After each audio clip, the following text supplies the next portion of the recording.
Selamat malam, salam Pak Hafiz. Shalom ya. Apa kabar Pak? Oke. Ya, salam semua ya Bapak Ibu. Ya. Ya. Ya. Izin kita mulai Bapak. Ya. Ya, silahkan dimulai. Ya, silahkan dimulai. Salam sejahtera buat kita semua. Perkenalkan. Ya. Perkenalkan Pak, kami Irfan, mata kuliah Anak dan Dosa kelompok 2. Mengucapkan terima kasih atas kesediaan waktu dari Pak Hari Santoso untuk meluangkan waktu berdiskusi dengan kami mahasiswa Pak. Perkenalkan, saya dengan Erwin Tambubolo sebagai moderator malam ini. Kemudian dari kelompok kami ada Mbak Maria Oktaviani, Mbak Devina Jayanti, kemudian ada Mbak Novena Kristina, kemudian ada Bang Rianaldi Bernadus, dan satu lagi ada Mbak Fani. Bapak, izin kami mengucap ya Pak, izin kami Bapak untuk memulai acara ini terkait dengan diskusi kita eskatologi Kristen dan menjawab manusia menghidupi para pekerja Bapak. Ya, untuk tidak berlama-lama, ada beberapa hal-hal yang ingin kami dalami Bapak melalui beberapa pertanyaan yang akan disampaikan nanti oleh tim kami Bapak. Baik, untuk pertanyaan pertama kami persilakan kepada yang akan menanyakan pertama, silakan. Selamat malam Mbak Siti. Selamat malam Pak. Ya. Pertanyaannya kan dok ya, izin Mbak Maria.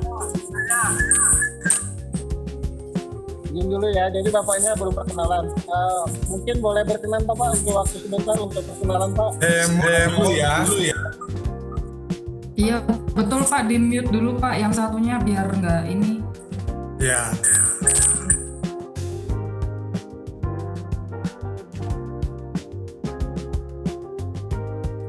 Oke, ya, silakan.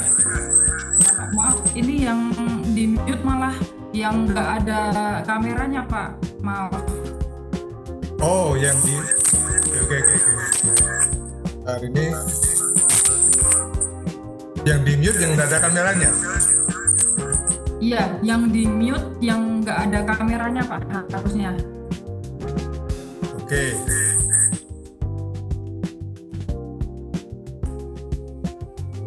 Sudah?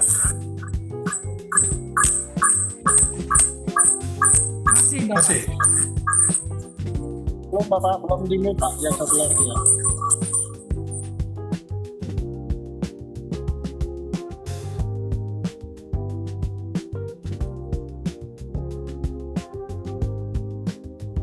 Oke, silakan. Masih mantul Pak Baik suaranya Pak. Pak, masih mantul Pak. Masih mantul. Iya, jadi yang ada bagus, kameranya sudah. jangan di mute Pak. Yang nggak apa-apa, yang ada nggak apa-apa Vena. open cam. Nggak apa-apa.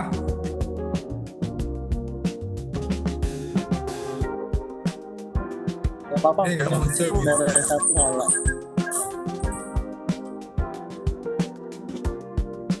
Mantul ya. Tuh, bentar. Yang satu sudah di mute sih, yang tadi. Iya, tapi mantul.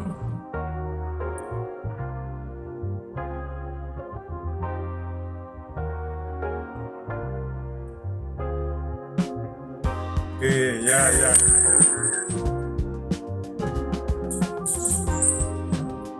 Oke, lanjut saja. Saya coba usaha untuk bisa dengar.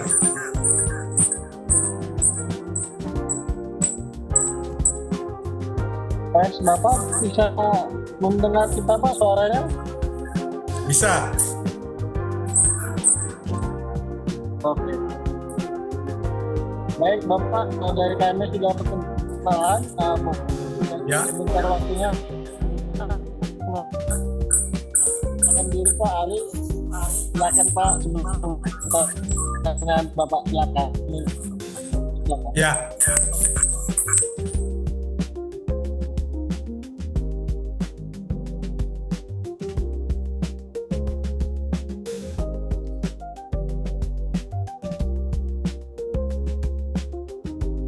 Oke. Eskatologi ya. Pak Hari. Tadi nama yang Pak. akan bertanya pertama siapa tadi? Pak Erwin minta tolong jangan pakai headset Pak. Tadi suaranya mungkin putus-putus soalnya. Suaranya kecil.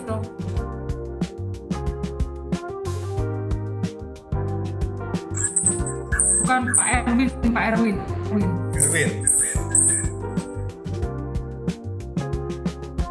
Suara saya kecil ya? Iya, kecil Pak. Mungkin Pak Hari belum kedengeran tadi.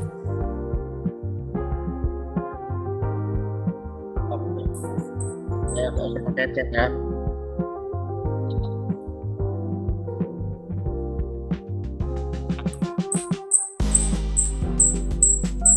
Suara saya kedengaran? Kedengaran, ya, baik.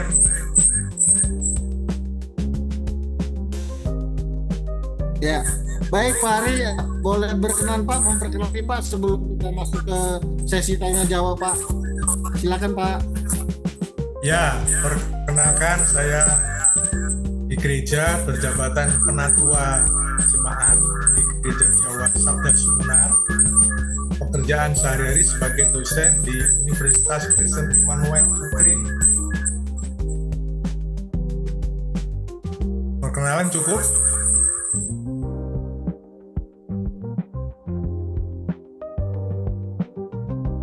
Silahkan penanya.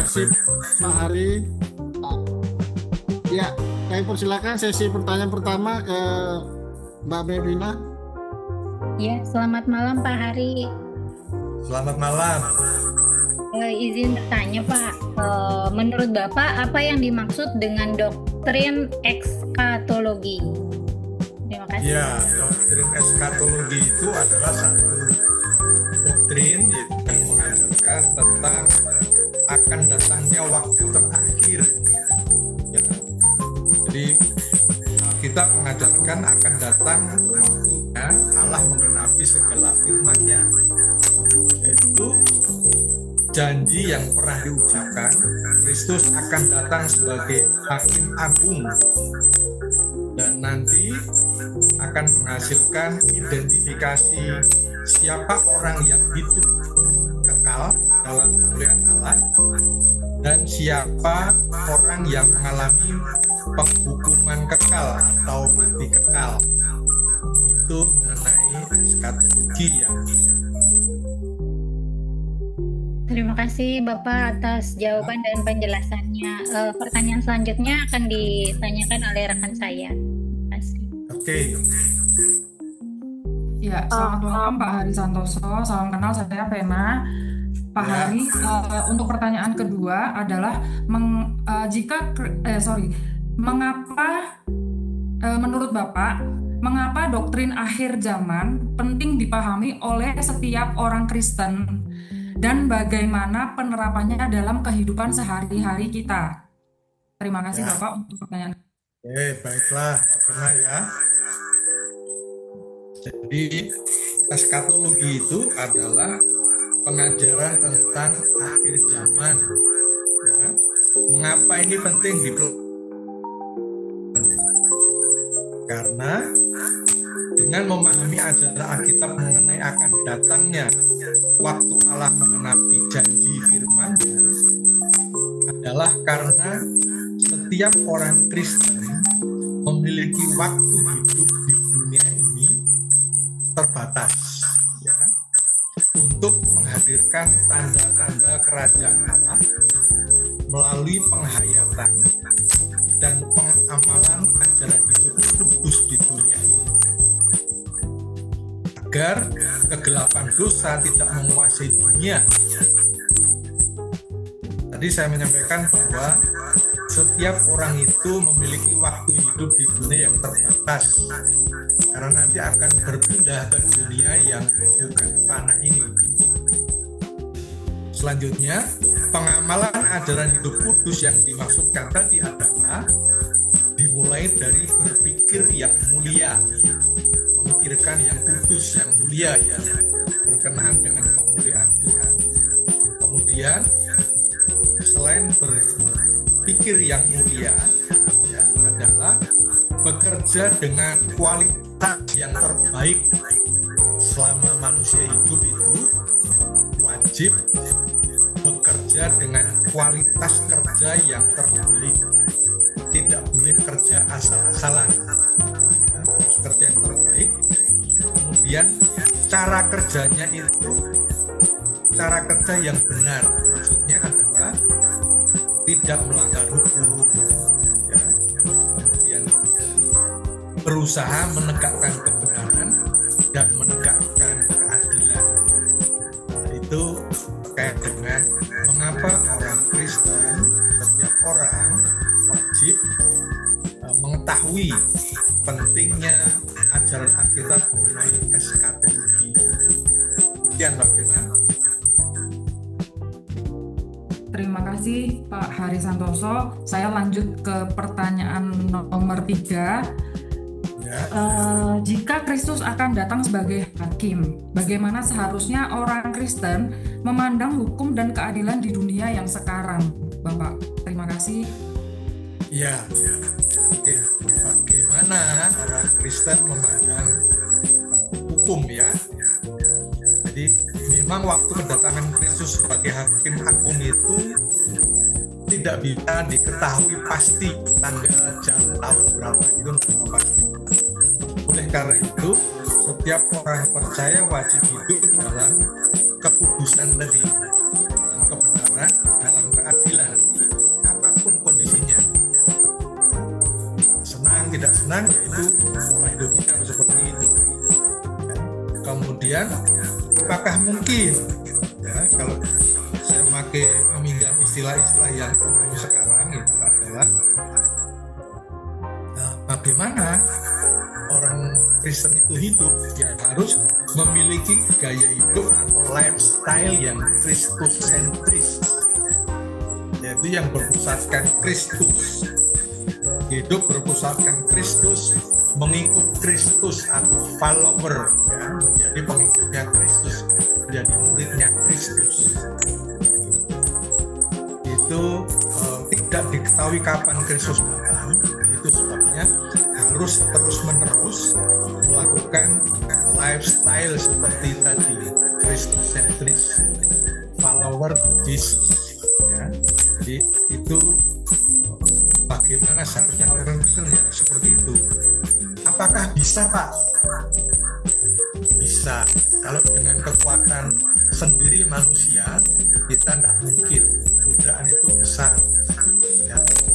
Banyak orang melakukan hal yang tidak seperti yang diajarkan oleh Kristus. Oleh karena itu, orang Kristen memerlukan kekuatan di luar diri manusia sendiri, yaitu kekuatan Roh Kudus.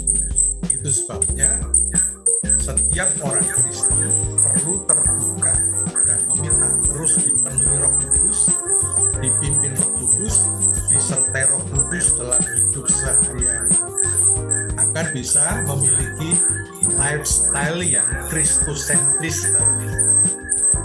Demikian, Mbak Vena, mungkin nanti bisa diperdalam lagi. Baik Pak Hari, terima kasih banyak. Untuk selanjutnya pertanyaan keempat saya serahkan kepada moderator. Boleh Pak Moderator?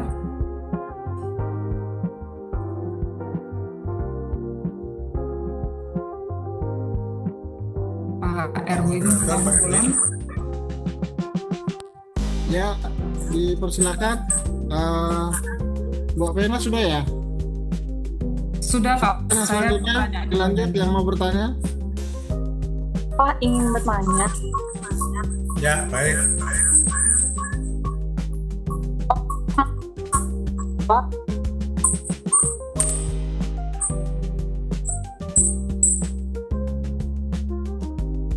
Maaf, pertanyaannya terputus suaranya. Suaranya nggak ada, Vita.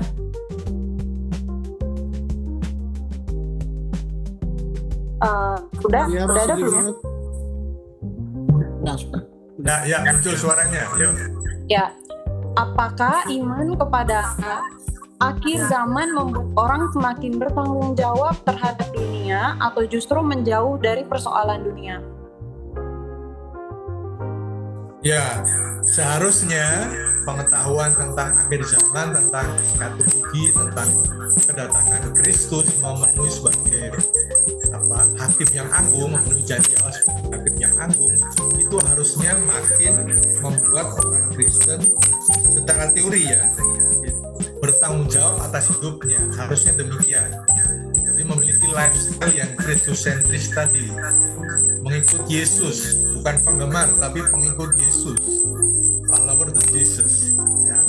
Itu mestinya seperti itu teorinya, tetapi pengalaman praktiknya bagaimana ya? Ternyata secara praktis ada juga orang yang Kristen datang ke gereja tapi tidak mengikut Yesus benar ya, hanya mengikut Yesus pada waktu ibadah saja.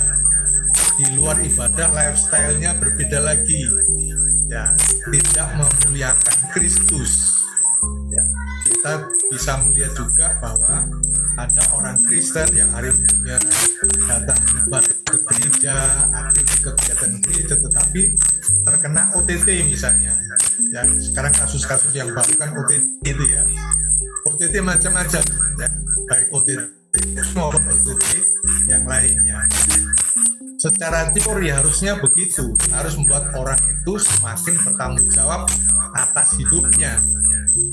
Nah, supaya orang bertanggung atas hidupnya, maka diperlukan persekutuan, diperlukan komunitas. Dan komunitas itu mengontrol perilaku orang Kristen itu. Jadi lingkaran atau persekutuan orang percaya itu akan bermanfaat untuk mengingatkan supaya tetap setia menerapkan pengajaran Alkitab menjelang kedatangan Kristus yang kali kedua itu. Demikian Mbak Maria Oktaviani ya. Terima kasih Pak penjelasannya. Ya.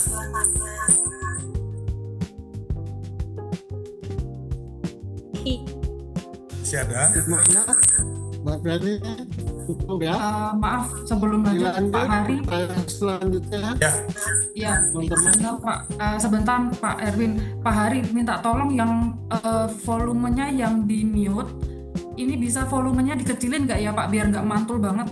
Sebenarnya ini Oke, sebenarnya ya. Saya jawabannya buat kecilin. bagus banget, tapi kita mantul jadi Ya. ya.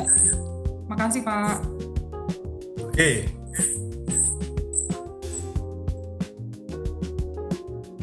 Masih mantul nggak teman-teman?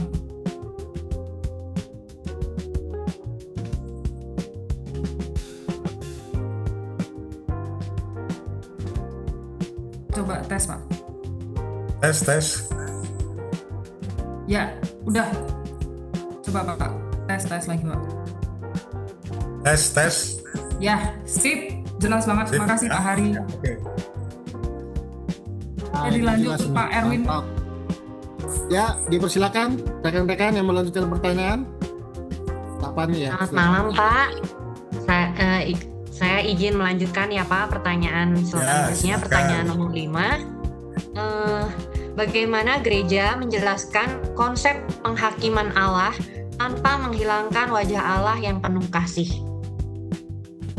Iya, ini baik sekali pertanyaannya. Memang gereja harus mengajarkan bahwa Allah itu kasih, tetapi Allah itu juga adil, kudus, benar.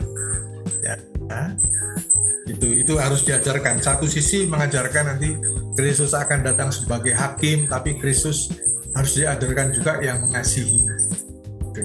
Bagaimana mengajarkan tentang kedatangan Kristus sebagai hakim agung dan sekaligus Allah yang mengasihi, yang penuh kasih. Caranya adalah melalui pengajaran-pengajaran di program gereja, misalnya dalam ibadah umum, ibadah hari Minggu, ibadah kelompok khusus, ya. Maksudnya kelompok khusus adalah ibadah kategorial, misalnya ada ibadah kaum muda, ada ibadah anak, ada ibadah lansia, ya. Kemudian ada ibadah menurut gender, ya, ada ibadah kaum bapak, ada ibadah kaum wanita, ada ibadah menurut kelompok tertentu dalam gereja. Mungkin di gereja ada itu peminat-peminat hobi tertentu, ya. Nah, itu diajarkan melalui sarana persekutuan itu. Ketika ada pehobi bunga misalnya, nah di situ diajarkan tentang Allah yang kasih, tapi juga Allah yang tegas, yang adil. Ya. Kasihnya bukan meniadakan hukuman, kalau salah ya dapat hukuman gitu. Jadi kalau ditanya bagaimana caranya, ya melalui pengajaran yang terus-menerus dalam berbagai komunitas di gereja. Demikian, Mbak. Mungkin nanti bisa diperdalam lagi. Baik, terima kasih Pak. Saya lanjutkan dengan pertanyaan selanjutnya. Seperti yang tadi ada sedikit disinggung, dalam dunia yang dipenuhi korupsi, perang, dan ketidakadilan, apa arti hidup dalam pengharapan eskatologis, Pak? Ya, arti hidup berpengharapan eskatologis bagi seorang Kristen adalah hidup setia. Itu prinsipnya. Setia dalam hal apa? Setia dalam hal kekudusan, setia dalam kebenaran, setia dalam keadilan. Kalau berkata aku Yesus, aku milik Kristus, ya mengikut apa yang dilakukan oleh Kristus. Kristus itu rendah hati. Beliau punya kuasa yang super, tetapi tidak digunakan segala kuasanya itu, ya, untuk menghukum orang-orang yang misalnya ketika Kristus itu ditangkap, ya, ketika mau disesat, kemudian dibawa ke Golgota, Kristus bisa menghancurkan orang-orang itu, tetapi Kristus tidak membuat. Karena apa? Rendah hati, taat sampai selesai tugasnya. Jadi hidup berpengharapan itu hidup setia dalam menjaga kekudusan, kebenaran, dan keadilan selama hidup di dunia yang diwarnai dengan kegelapan karena dosa itu. Sehingga di sini dimunculkan istilah lifestyle Kristen. Ya, lifestyle Kristen itu seperti apa? Yang kristosentris, berpusat kepada Kristus, karena Kristus itu adalah gambar Allah yang kelihatan. Allah yang semula berfirman, dan firman itu telah menjadi manusia dalam Kristus itu. Ya, sehingga ini memiliki makna pengharapan bagi orang percaya. Setia tetap menunggu, sudah ditunggu sejak abad pertama, kedua, ketiga, keempat, kelima, sekarang abad ke-21, kita masih menanti pengenapan janji itu. Kalau Allah yang berjanji pasti digenapi, tapi kalau manusia yang berjanji bisa jadi janjinya diingkarin. Nah, itu kan janji nggak berlaku. Jadi bagaimana hidup berpengharapanku? Ya terus dia menanti kedatangan Tuhan, sambil terus mewujudkan tanda-tanda kehadiran kerajaan Allah itu. Sebagai murid Kristus, ya berkata-kata seperti Kristus, berbuat seperti Kristus, ya berbuat, tidak melawan, tidak membalas apa yang ditimpakan ke kita. Ya, Kristus mengajari jangan membalas kejahatan dengan kejahatan. Ya. Ketika kita tidak membalas kejahatan dengan kejahatan, setia dalam pengharapan akan kedatangan Kristus, nanti Kristus yang akan menjadi hakim yang agung, hakim yang adil atas kehidupan di dunia ini. Demikian. Baik, terima kasih Pak penjelasannya. Selanjutnya akan dilanjutkan oleh rekan saya, Ronaldi Bernardus. Terima kasih Pak. Pertanyaan yang ketujuh, apa tantangan terbesar bagi kaum Kristen agar tidak hanya menantikan kedatangan Kristus, tapi menghadirkan nilai-nilai kerajaan Allah sekarang? Ya. Ya, jadi tantangan terbesar bagi orang percaya, orang Kristen adalah menghadirkan kerajaan Allah itu sambil menanti kedatangan Kristus, tapi tidak lupa melakukan aktivitasnya, bekerja, ya.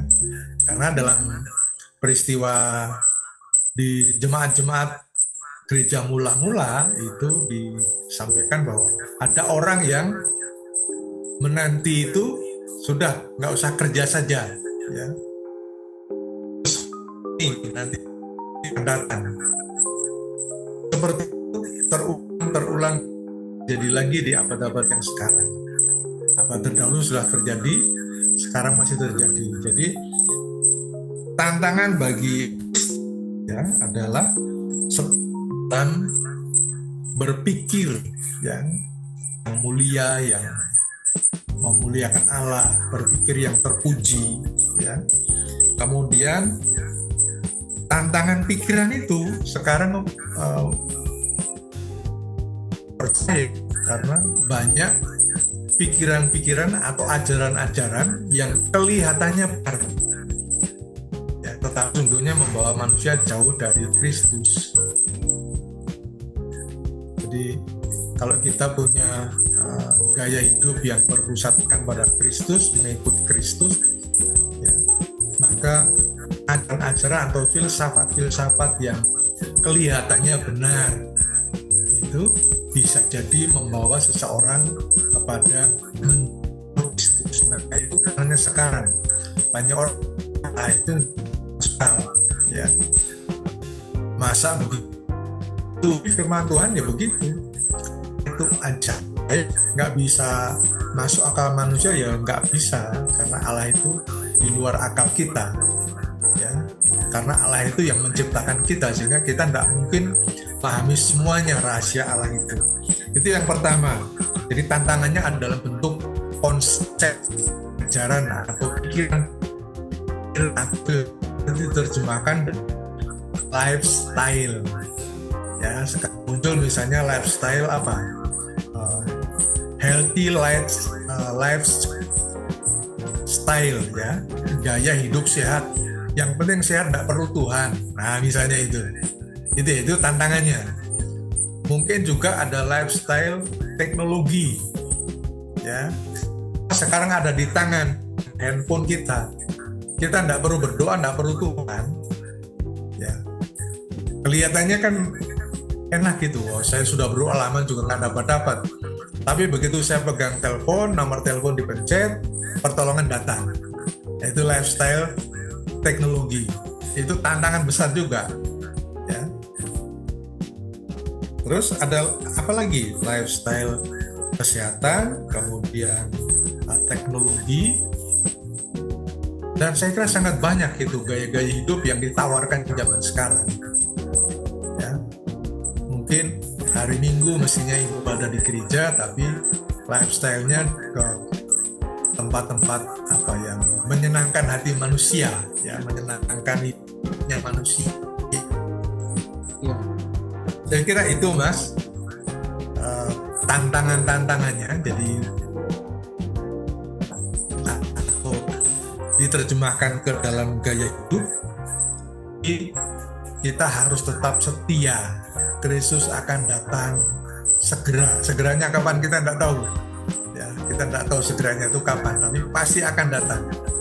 Nanti akan mengganti, membaharui dunia ini, seperti dunianya di reset gitu alamnya, ya. Kita berpindah ke alam kekekalan nanti. Nah, kita belum di alam kekekalan, belum meninggalkan dunia ini, maka tugasnya adalah mengalahkan tantangan-tantangan itu, ya. Bagaimana kita bisa tetap setia memikirkan Allah, bagaimana kita bisa tetap bekerja dengan cara kerja yang benar, menegakkan keadilan, kebenaran. Itu tantangannya, ya, bukan hedonis, ya, tetapi seperti ini untuk banyak pengikutnya, ya. Memang mengikut Kristus itu adalah menyangkal diri, setiap hari memikul salibnya, gitu. Demikian Mas Rionaldi Bernardus, ya. Oke, terima kasih. Ya. nanti bisa diperdalam lagi. Ya, saya rasa Ya, cukup Pak Erwin. Bang Aldia. Baik Pak Ari Santoso, terima kasih Pak untuk penjelasannya. Kami kutip sedikit Pak dari yang dijelaskan Bapak bahwa tantangan utama orang Kristen saat ini adalah pengaruh gaya hidup modern seperti ketergantungan pada teknologi, orientasi pada kesehatan Ya. semata dan budaya hiburan dan lain-lainnya Pak ya, yang dapat membuat manusia merasa tidak membutuhkan Tuhan, sementara Tuhan adalah tetap menjadi pengharapan kita sampai kapanpun ya Pak ya. Itu aja mungkin Bapak. Terima kasih Ya, untuk waktunya Bapak sekali lagi. Ini Selamat malam. Amin. Ya. Selamat Terima kasih. Tuhan berkati ya. Pak. Ya, sehat selalu.